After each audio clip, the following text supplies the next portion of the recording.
അസ്സലാമു അലൈക്കും വറഹ്മത്തുള്ളാഹി വബറകാതുഹു. ബിസ്മില്ലാ വൽഹംദുലില്ലാ വസ്സലാത്തു വസ്സലാമു അലാ റസൂലില്ലാ വഅലാ ആലിഹി വസഹ്ബിഹി വമൻ തബിഅഹും ബിഇഹ്സാനിൻ ഇലാ യൗമിദ്ദീൻ അമ്മാ ബഅദ്.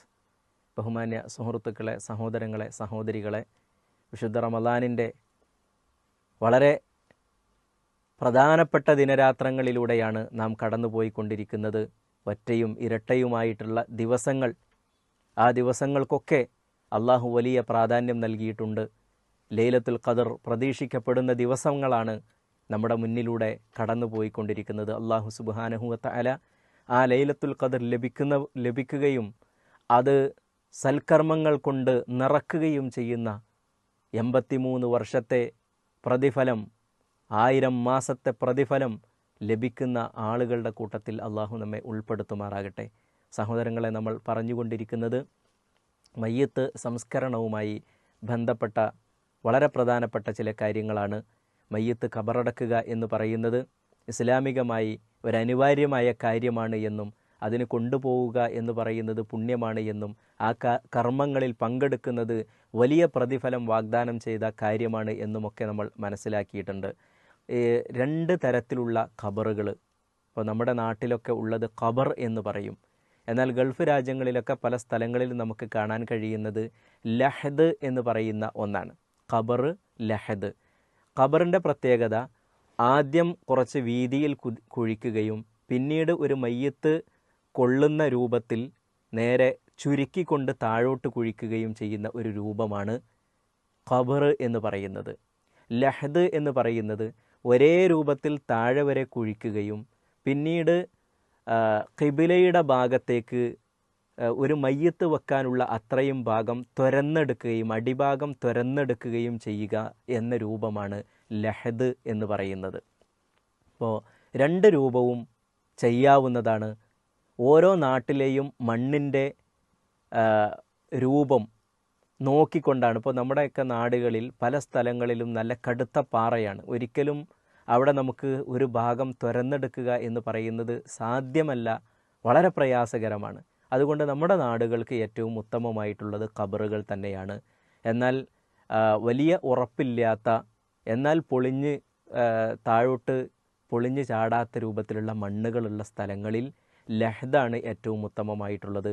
നബി സല്ലല്ലാഹു അലൈഹി വസല്ലം മരണപ്പെട്ടപ്പോൾ സ്വഹാബത്ത് നബിക്ക് ഖബറാണോ കുഴിക്കേണ്ടത് ലഹദാണോ കുഴിക്കേണ്ടത് എന്ന ഒരു ആശയക്കുഴപ്പമുണ്ടാവുകയും 2ൻ്റെയും ആളുകളുടെ അടുക്കലേക്ക് ആളെ പറഞ്ഞയക്കുകയും ആദ്യം ലഹദ് കുഴിക്കുന്ന ആൾ വരികയാണെങ്കിൽ ലഹദ്, അല്ല ആദ്യം ഖബർ കുഴിക്കുന്ന ആളാണ് വരുന്നത് എങ്കിൽ ഖബർ എന്നവർ തീരുമാനിക്കുകയും ആദ്യം വന്നത് ലഹദ് കുഴിക്കുന്ന ആളായതുകൊണ്ട് നബി സല്ലല്ലാഹു അലൈഹി വസല്ലമക്ക് ലഹദാണ് ഒരുക്കിയത് എന്ന് നമുക്ക് കാണാൻ കഴിയും. അപ്പോൾ ഏറ്റവും നല്ലത് ലഹദാണ് എന്ന് പണ്ഡിതന്മാർ പറയുന്നുണ്ട് എങ്കിലും അത് സാധ്യമല്ലാത്ത സ്ഥലങ്ങളിൽ ഖബർ തന്നെയാണ് പറ്റിയത്. മണ്ണിൻ്റെ സ്വഭാവം നോക്കിയിട്ടും നാട്ടിൽ കൂടുതലായിട്ട് ചെയ്യുന്നത് ഏതാണ് എന്നത് നോക്കിയിട്ടുമാണ് ഈ രൂപത്തിൽ നമ്മൾ ചെയ്യേണ്ടത്. ഖബർ കുഴിക്കുന്ന സമയത്ത് കൂടുതൽ ആഴത്തിൽ കുഴിക്കുക എന്ന് പറയുന്നത് പുണ്യമാക്കിയിട്ടുണ്ട്. നബി സല്ലല്ലാഹു അലൈഹി വസല്ലം ഉഹദിലെ മരണപ്പെട്ട സ്വഹാബിമാരെ ഖബറടക്കുന്നതിന് വേണ്ടി ആളുകൾക്ക് നിർദ്ദേശം നൽകിയപ്പോൾ യഹ്ഫിറു വ അഅ്മിഖു വ അഹ്സിനു, നിങ്ങൾ നന്നായി കുഴിക്കണം, കുറച്ച് ആഴം കൂട്ടണം. അതാണ് വ അഅ്മിഖു, നിങ്ങൾ ആഴം കൂട്ടണം. വ അഹ്സിനു, അതിൻ്റെ സൈഡൊക്കെ വളരെ നന്നാക്കി ചെത്തി മിനുക്കി നിങ്ങൾ അത് കുഴിക്കണം എന്ന് നബി സല്ലല്ലാഹു അലൈഹി വസല്ലം പഠിപ്പിച്ചിട്ടുണ്ട്. അതുകൊണ്ട് ഖബർ നന്നാക്കി കുഴിക്കുക എന്ന് പറയുന്നത് എങ്ങനെയെങ്കിലും ഒരു കുഴിയെടുക്കുക എന്നതല്ല, ഒരു നല്ല രൂപത്തിൽ തന്നെ കുഴിക്കുക എന്ന് പറയുന്നത് നബി സല്ലല്ലാഹു അലൈഹി വസല്ലം പുണ്യമാക്കിയിട്ടുള്ള ഒരു കാര്യമാണ്. ഈ മയ്യത്ത് ഖബറിലേക്ക് എടുത്തു വെക്കുന്ന സമയത്ത് അതിന് മുന്നിൽ നിൽക്കേണ്ടുന്നത് മയ്യത്തുമായി കൂടുതൽ ബന്ധമുള്ള ആളുകളാണ്. മയ്യത്തുമായി കൂടുതൽ രക്തബന്ധമുള്ള, കൂടുതൽ അടുത്ത ബന്ധമുള്ള ആളുകളാണ് അത് ചെയ്യേണ്ടുന്നത്. ഇപ്പോൾ മക്കൾ, പിതാവ്, സഹോദരന്മാർ തുടങ്ങി മയ്യത്തുമായി ഏറ്റവും അടുത്ത ബന്ധമുള്ള ആളുകളാണ് മയ്യത്ത് ഖബറിലേക്ക് ഇറക്കി വെക്കാൻ വേണ്ടി തയ്യാറാകേണ്ടത്. എല്ലാം നമ്മൾ പണിക്കാരെ ഏൽപ്പിക്കുക എന്ന് പറയുന്നത് ഒരു ശരിയല്ല. അപ്പോൾ ഖബർ എല്ലാവർക്കും കുഴിക്കാൻ കഴിയില്ല, അതിനൊക്കെ നമ്മൾ പണിക്കാരെ ഏൽപ്പിക്കാം. പക്ഷേ ഒരു ഖബറിലേക്ക് ഇറങ്ങി മയ്യത്ത് വെക്കുക എന്ന് പറയുന്നത് എല്ലാവർക്കും കഴിയാവുന്നതാണ്. അതുകൊണ്ട് അതൊക്കെ നമ്മൾ തന്നെ ചെയ്യണം. അതേപോലെ തന്നെ ഭാര്യയാണ് മരണപ്പെട്ടത് എങ്കിൽ ഭാര്യയുടെ മയ്യത്ത് ഭർത്താവിന് ഖബറിലേക്ക് ഇറക്കി വെക്കാം. നേരത്തെ നമ്മൾ പറഞ്ഞല്ലോ, കുളിപ്പിക്കുന്ന സമയത്ത് അള്ളാഹുവിൻ്റെ റസൂൽ സല്ലല്ലാഹു അലൈഹി വസല്ലം ആയിഷ റളിയല്ലാഹു അൻഹയോട് പറഞ്ഞത്, ബഖീഇൽ നിന്ന് മടങ്ങി വന്നപ്പോൾ അവർ വലിയ തലവേദന അനുഭവപ്പെട്ട് എന്തൊരു തലവേദന എന്നൊക്കെ പറഞ്ഞുകൊണ്ടിരിക്കുന്ന സമയത്ത് നബി സല്ലല്ലാഹു അലൈഹി വസല്ലം ഇനി ആ തലവേദന ഉണ്ടായിട്ട് ഞാൻ മരിച്ചാലെന്താ എന്ന രൂപത്തിലുള്ള ഒരു തമാശയിലുള്ള സംസാരം. അന്നെ ഞാനാണല്ലോ കുളിപ്പിക്കുക, ഞാനാണല്ലോ കഫൻ ചെയ്യുക, ഞാനാണല്ലോ എനിക്ക് വേണ്ടി നിസ്കരിക്കുക, ഞാനാണല്ലോ നിന്നെ ഖബറിലേക്ക് ഇറക്കി വെക്കുക എന്നൊക്കെ നബി സല്ലല്ലാഹു അലൈഹി വസല്ലം പറഞ്ഞില്ലേ. ആ പറഞ്ഞത് ഒരു തമാശ രൂപത്തിൽ പറഞ്ഞതാണെങ്കിലും ഒരിക്കലും അതൊരു കളവ് പ്രവാചകൻ്റെ വാക്കിലൂടെ വരില്ല. ശരീഅത്തിൽ അനുവദിക്കപ്പെടാത്ത ഒരു കാര്യം ഒരിക്കലും ഒരു തമാശയായിട്ട് പോലും പ്രവാചകൻ സല്ലല്ലാഹു അലൈഹി വസല്ലം പറയില്ല. അതുകൊണ്ട് തന്നെ റസൂലുള്ളാഹി സ്വല്ലല്ലാഹു അലൈഹി വസല്ലം അതങ്ങനെ ആഗ്രഹിക്കുകയും അങ്ങനെ പറയുകയും ചെയ്തിട്ടുണ്ടെങ്കിൽ അത് അനുവദനീയമായ കാര്യം തന്നെയാണ് എന്ന് നമുക്ക് മനസ്സിലാക്കാൻ കഴിയും. ആ ഖബറിലേക്ക് ഇറക്കി വെക്കുന്ന സമയത്ത് ഇത്തരം കാര്യങ്ങളൊക്കെ ചെയ്യേണ്ടത് പുരുഷന്മാരാണ് എന്ന് പ്രത്യേകം പറയേണ്ടതില്ലല്ലോ. സ്ത്രീകൾ ഈ കാര്യങ്ങളിലൊന്നും ഇടപെടുന്നവരല്ല, ഇടപെടേണ്ടവരുമല്ല, പുരുഷന്മാരാണ് ചെയ്യേണ്ടുന്നത്. അവിടെ റസൂലുള്ളാഹി സ്വല്ലല്ലാഹു അലൈഹി വസല്ലം പ്രവാചകൻ്റെ മകൾ ഉമ്മു കുൽസൂം റളിയല്ലാഹു അൻഹ മരണപ്പെട്ടപ്പോൾ, ഹദീസിൽ ഉമ്മു കുൽസൂമാണോ അതല്ല മറ്റൊരു മകളാണോ എന്ന വിഷയത്തിൽ അഭിപ്രായ വ്യത്യാസമുണ്ടെങ്കിലും ഏറ്റവും ശരിയായിട്ടുള്ളത് നബിയുടെ മകൾ ഉമ്മു കുൽസൂം റളിയല്ലാഹു അൻഹയാണ്. അവർ മരണപ്പെട്ടപ്പോൾ ഉസ്മാൻ ഇബ്നു അഫ്ഫാൻ റളിയല്ലാഹു അൻഹുവിൻ്റെ ഭാര്യയായിരുന്നു. പ്രവാചകൻ പറഞ്ഞു, രാത്രിയിൽ ലൈംഗിക ബന്ധത്തിൽ ഏർപ്പെടാത്ത ആളുകൾ ആരെങ്കിലും ഉണ്ട് എങ്കിൽ അവർ ഖബറിലേക്ക് ഇറങ്ങി അവരെ വെക്കണം. അപ്പോൾ അതിൽ നിന്ന് റസൂലുള്ളാഹി സ്വല്ലല്ലാഹു അലൈഹി വസല്ലം പഠിപ്പിച്ചത്, തലേന്ന് രാത്രിയിൽ സ്വന്തം കുടുംബവുമായി ബന്ധപ്പെടാത്ത ഒരാളായിരിക്കണം ആ കാര്യം നിർവഹിക്കേണ്ടത് എന്ന് പ്രവാചകൻ പഠിപ്പിച്ചതിൽ നിന്ന് നമുക്ക് മനസ്സിലാക്കാൻ കഴിയുന്നതാണ്. അപ്പോൾ ഖബറിലേക്ക് മയ്യത്ത് ഇറക്കി വെക്കുന്നതിനെ പറ്റിയാണ് നമ്മൾ പറഞ്ഞത്. ഇറക്കി വെക്കുന്നത് ഏത് രൂപത്തിലായിരിക്കണം? അപ്പോൾ ഖബറിന് 4 ഭാഗമുണ്ടല്ലോ. ഒന്ന് ഖിബിലയുടെ ഭാഗം, നേരെ ഓപ്പോസിറ്റ് ഭാഗം, അതേപോലെ തന്നെ തല വെക്കുന്ന ഭാഗം, കാല് വെക്കുന്ന ഭാഗം. ഇവിടെ മയ്യത്ത് നമ്മൾ ഇറക്കി തുടങ്ങേണ്ടുന്നത് കാല് വെക്കുന്ന ഭാഗത്ത് നിന്നായിരിക്കണം. അതാണ് സുന്നത്ത്. ഇനി സൗകര്യപ്രദമായ രൂപത്തിൽ ഏത് ഭാഗത്തു നിന്നും ഇറക്കുന്നതിന് കുഴപ്പമില്ല. പക്ഷേ ഏറ്റവും ശരിയായ രൂപം കാലിൻ്റെ ഭാഗത്ത് നിന്ന് ഇങ്ങനെ മയ്യത്ത് ഇങ്ങനെ തലയുടെ ഭാഗത്ത് കൂടി ഇങ്ങനാണ്ട് ഒരു കൈകളിൽ നിന്ന് മറ്റൊരു കൈയിലേക്ക് ഇങ്ങനാണ്ട് കൈമാറിക്കൊണ്ടു പോകുന്ന രൂപത്തിൽ ഇങ്ങനാണ്ട് ഇറക്കി വെക്കുകയാണ് ചെയ്യേണ്ടത് എന്നാണ് ഹദീസുകളിൽ നിന്ന് നമുക്ക് മനസ്സിലാക്കാൻ കഴിയുന്നത്. ഇബ്നു സീരീൻ റഹ്മത്തുള്ളാഹി അലൈഹി പറയുന്നു, കുന്തു മഅ അനസ് ഇബ്നു മാലിക്കിൻ ഫി ജനാസ.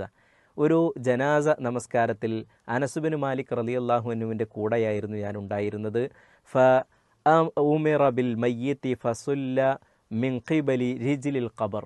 ഖബറിൻ്റെ കാല് വെക്കുന്ന ഭാഗമുണ്ടല്ലോ, മയ്യത്ത് കാല് വെക്കുന്ന ഭാഗം, ആ ഭാഗത്തു കൂടി മയ്യത്ത് താഴോട്ട് ഇറക്കാൻ, ഖബറിലേക്ക് ഇറക്കാനാണ് അദ്ദേഹം പറഞ്ഞിട്ടുള്ളത്. അതാണ് സുന്നത്തായിട്ടുള്ളത് എന്ന് അദ്ദേഹം പഠിപ്പിക്കുകയും ചെയ്യുന്നുണ്ട്. അതുകൊണ്ട് അങ്ങനെ തന്നെ ചെയ്യാൻ കഴിയുമെങ്കിൽ അതാണ് ഏറ്റവും പുണ്യമായിട്ടുള്ളത്. ഇനി ആ ഭാഗത്ത് വല്ല മരമോ തടസ്സമോ മറ്റോ ഉണ്ട് എങ്കിൽ നമുക്ക് മറ്റു ഭാഗങ്ങളിലൂടെ ഇറക്കുന്നത് തെറ്റൊന്നുമല്ല. അങ്ങനെ മയ്യത്ത് ഖബറിലേക്ക് ഇറക്കിക്കഴിഞ്ഞാൽ നിലത്തേക്ക് വെക്കുന്ന സമയത്ത് ഒരൽപ്പം വലത്തോട്ട് ചെരിച്ചിട്ടാണ് മയ്യത്ത് കിടത്തേണ്ടുന്നത്.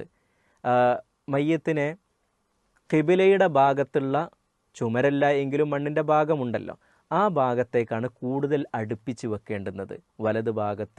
വലതുഭാഗത്തേക്ക് ചെരിച്ച് മുൻഭാഗത്തേക്ക് അഥവാ ഖിബിലയുടെ ഭാഗത്തേക്ക് കുറച്ചുകൂടി അടുപ്പിച്ച് വെക്കുകയും മയ്യത്ത് ഇങ്ങോട്ട് മലർന്നു പോകാതിരിക്കാൻ പിൻഭാഗത്ത് വല്ല തടസ്സങ്ങളും വെക്കുകയും ഒക്കെ ചെയ്യാം എന്നാണ് പണ്ഡിതന്മാരൊക്കെ ഈ വിഷയത്തെ സംബന്ധിച്ച് ചർച്ച ചെയ്ത പണ്ഡിതന്മാരുടെ ഗ്രന്ഥങ്ങളിലൊക്കെ നമുക്ക് കാണാൻ കഴിയുന്നത്.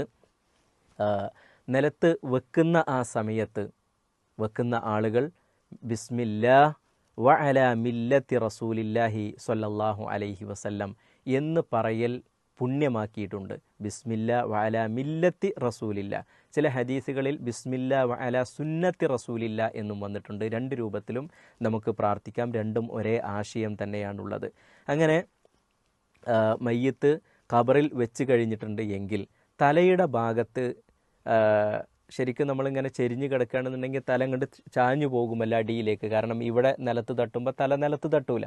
അപ്പോൾ ഒരല്പഭാഗം തലയുടെ ഭാഗത്ത് മണ്ണ് കൂട്ടിക്കൊടുത്തിട്ടുണ്ട് എങ്കിൽ നമ്മുടെ ഈ ഷോൾഡർ ഭാഗം, വലത്തെ ഷോൾഡർ ഭാഗം നിലത്ത് തട്ടുന്ന അതേ ഉയരത്തിൽ തന്നെ തലയും വരുന്ന രൂപത്തിൽ നമുക്ക് ആ തല വെക്കുന്ന സ്ഥലത്ത് ഒരല്പം, നമ്മൾ തലയണ വെക്കുന്ന രൂപത്തിൽ ഒരല്പം മണ്ണ് കൂട്ടിക്കൊടുക്കാൻ റസൂലുള്ളാഹി സ്വല്ലല്ലാഹു അലൈഹി വസല്ലമയുടെ ഹദീസുകളിൽ പ്രത്യേകമായി സ്ഥിരപ്പെട്ടിട്ടില്ല എങ്കിലും മയ്യത്ത് വെക്കുന്നത് ഏറ്റവും ഭംഗിയായ രൂപത്തിൽ ഒരു തല തൂങ്ങിക്കിടക്കുന്ന രൂപത്തിൽ ആകാതിരിക്കുക എന്ന അടിസ്ഥാനത്തിലാണ് പണ്ഡിതന്മാർ അത് നമുക്ക് പഠിപ്പിച്ചു തന്നിട്ടുള്ളത്.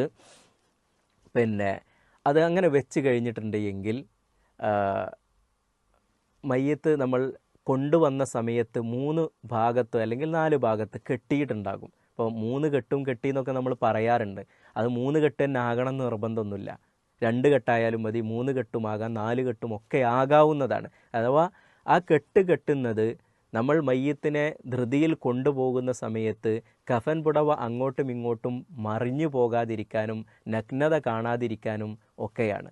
അതുകൊണ്ട് ഖബറിൽ വെച്ച് കഴിഞ്ഞാൽ ഈ കെട്ട് നമ്മൾ അഴിച്ചിടണം. ഖബറിൽ വെച്ച് കഴിഞ്ഞാൽ ഈ കെട്ടുകൾ 3 നമ്മൾ അഴിച്ചിടുകയാണ് ചെയ്യേണ്ടുന്നത്.